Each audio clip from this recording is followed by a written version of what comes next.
So it's the 22nd of September 2022. And so we should train our minds. This is something that's very important. This is the mind which is not trained will be afflicted by ignorance, vijja, this delusion. It will be constantly overpowering our minds, causing them to proliferate, which causes them to create karma. And so sometimes good karma, sometimes bad karma.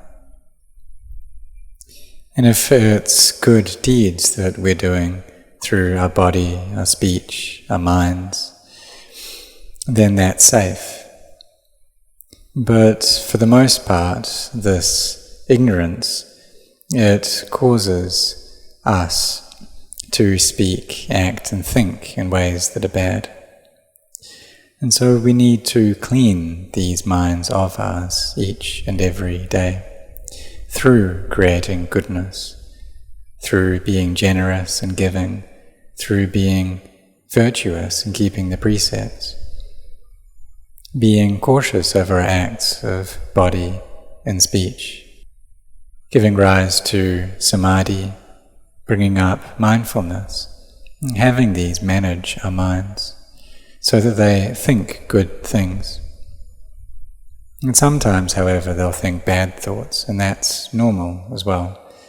We should have mindfulness there, knowing them for what they are, and putting them down. But if we don't clean our minds like this, then there will be constantly a sense of self within them. The heart becomes dark and blind. So we can observe that if there's a shaded place and there's lots of rain and it's very moist and humid, then the cement, the concrete in that place, it'll get covered by a dark moss. So it'll go green or black and become very slippery. And then if we leave it for a long time, then the cement will start to break and become even more unclean. So as the years go by, the things that we build that were once beautiful become ugly if we don't look after them, if we don't care for them. If we don't clean them, then we simply don't want to use them. And just like our houses, if we don't clean our house, then we don't want to be there. And this is true also for our clothes, and that when the clothes touch the body, and then this body being something unclean, the clothes become disgusting as well. So these bodies, we clean them each day, we wash them, we bathe them, and that's because the cells of the body are constantly deteriorating and dying. And if we just let them go, we don't look after them, we don't clean them, then we won't want to see them. And if we get close to one another, there'll be a very harsh smell that we don't wish to experience. And this is even more so for the innards of this body. They're even more unattractive.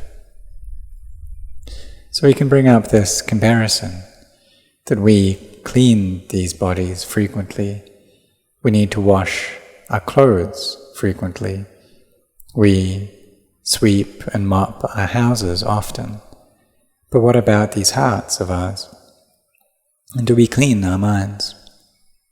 And from the time that we were born, have we ever considered cleaning them? But there's just this self, this me, that's there. And there's always this proliferation that comes up, greed, hatred and delusion that appears each time there's a sense of self. And this makes our hearts dirty every time. And so with each day there's just self. And this makes our minds, it pulls them down, makes them gloomy, makes them murky and sad. So do we take the time then to clean these minds of ours? And just like if we clean our house, then it's a place that we want to live in.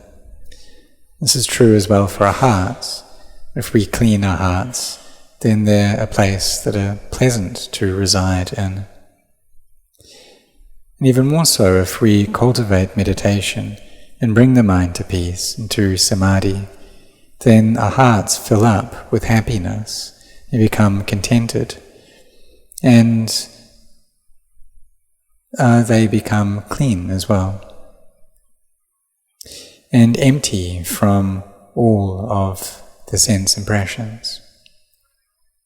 So the things that provide an obstruction to the mind, these 5 hindrances of sensual pleasure, ill will, sloth and torpor, this restlessness and skeptical doubt, these make our minds gloomy and sad. They pull them down, and that's all they do.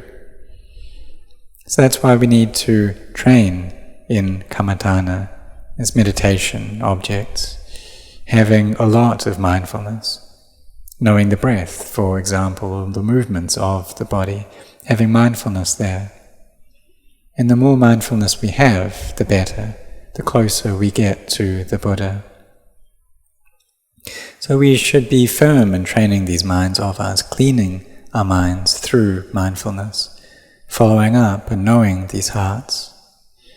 Whatever it is the mind is thinking about, then we know that, and trying to bring our hearts to one object, having our mindfulness focused in on the breath, for example, until that mindfulness gathers together well and peace appears. And this peace, or samadhi, it develops into wisdom, allowing us to see that the body is just the body, elements are merely elements. Knowledge appears, wisdom appears, and the heart turns bright and radiant. And here the mind gains Dhamma, it gains wisdom. But if it's deluded, if each day the mind is deluded, then it'll cling to liking, cling to disliking. And this is destructive, it's very dangerous. And so the heart in this state, it follows all of its moods and sense impressions, causing us to harm other people, or for the most part to harm ourselves. You can even kill our own bodies. And people do that without knowing. They're unaware that they're just harming these elements that have come together. And the thing that causes them to do that is delusion. But through killing oneself, one doesn't harm delusion. But what one is doing is simply following delusion. So if we don't train our minds, then we don't know this, we don't understand this. We need mindfulness there to follow up and care for these hearts of ours, training our minds to make them better through this practice of meditation. And then we'll gain an understanding for ourselves. We'll understand samadhi within ourselves. Now, if we have this really focused samadhi, it can go into the level of jhana. And there's a happiness there in that state, suppressing these defilements.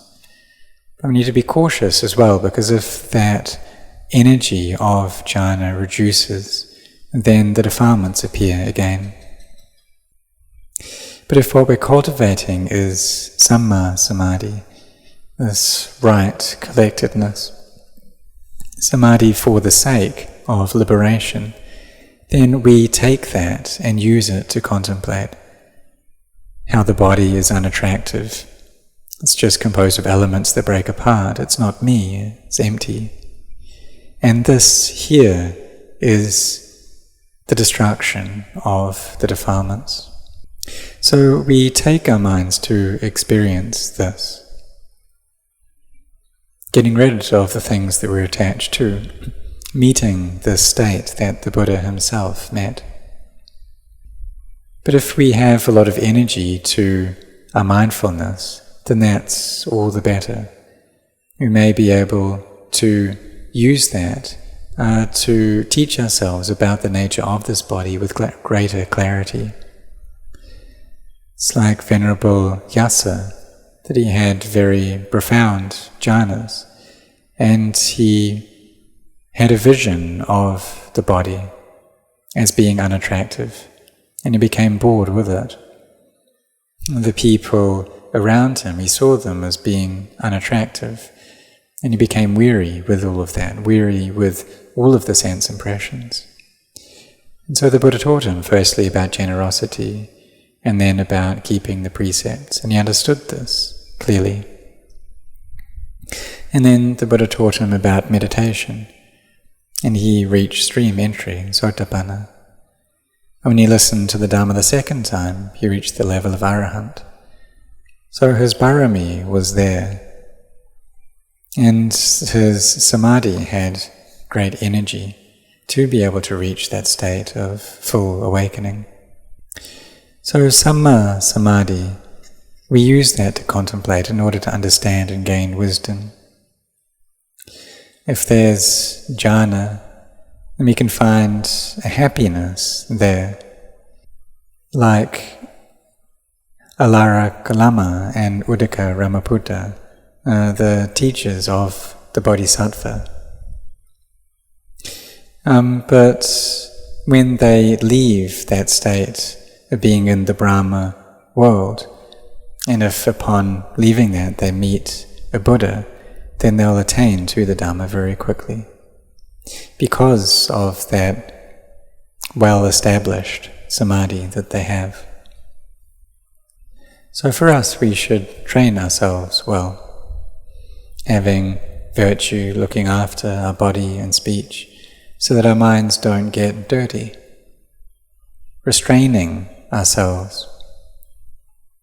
If even though there may be greed, hatred and delusion arising, then we endure.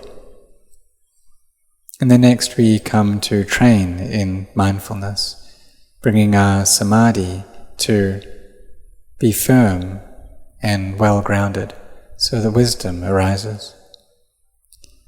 So do it like this. Forbear, have effort, be persistent. And if you practice this way, then in not long time, then you will know and see the Dhamma. And so may all of you set your hearts on this.